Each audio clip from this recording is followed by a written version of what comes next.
So now we're taking a look at some close-ups on what's going on in the activity of the wrist in these techniques.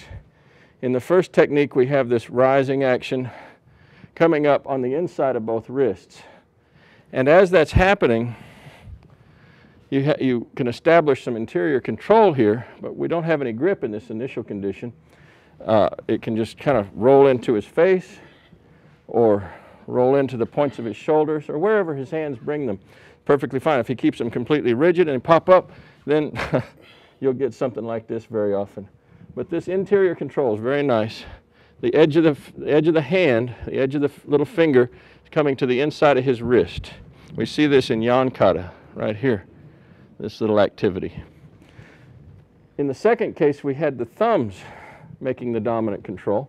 The fingers rolling to the outside. And this is a nice control position. Let's just do it with one side so they can see. Here. You do it with both hands here. Or you can have one in which there's the inside and the outside happening simultaneously. So this sort of thing. Next, we talked a little bit about how when we split apart, when we move to the lateral side, both hands can just stay pushing when you do this. And pushing to get that sort of effect. If we're stepping to the outside and the hands are starting to come together, again, a pushing form, you could have this turn over as you make the throw go, but pushing is optimal. As it continues to track down, you can wind up going to the outside into pushing activities with the wrists, turning around this point here. Good. Or we'll do it to the other side, around this point here. Good. Then we had the wakigatami forms, the one that pushed to the outside and then the elbow came into it, and the one that fed up to the second hand, and then the elbow comes in for control.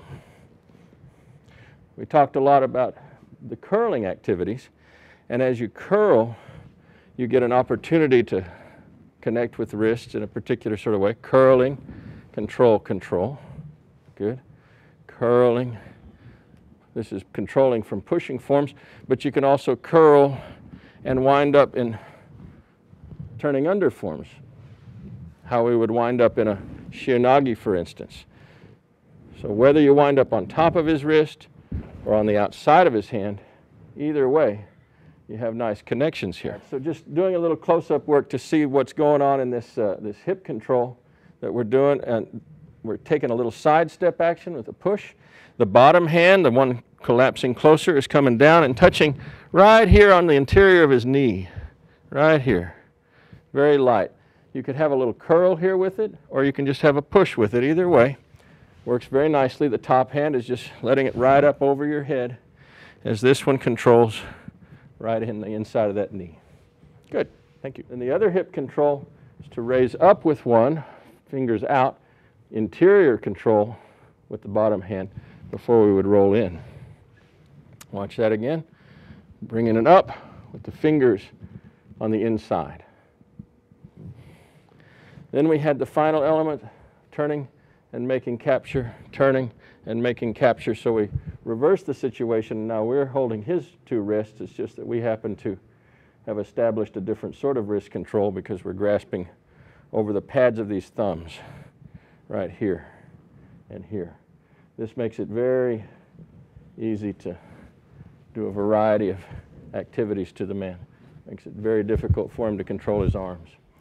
So those are the main elements of wrist control using the double hand work that we've talked about.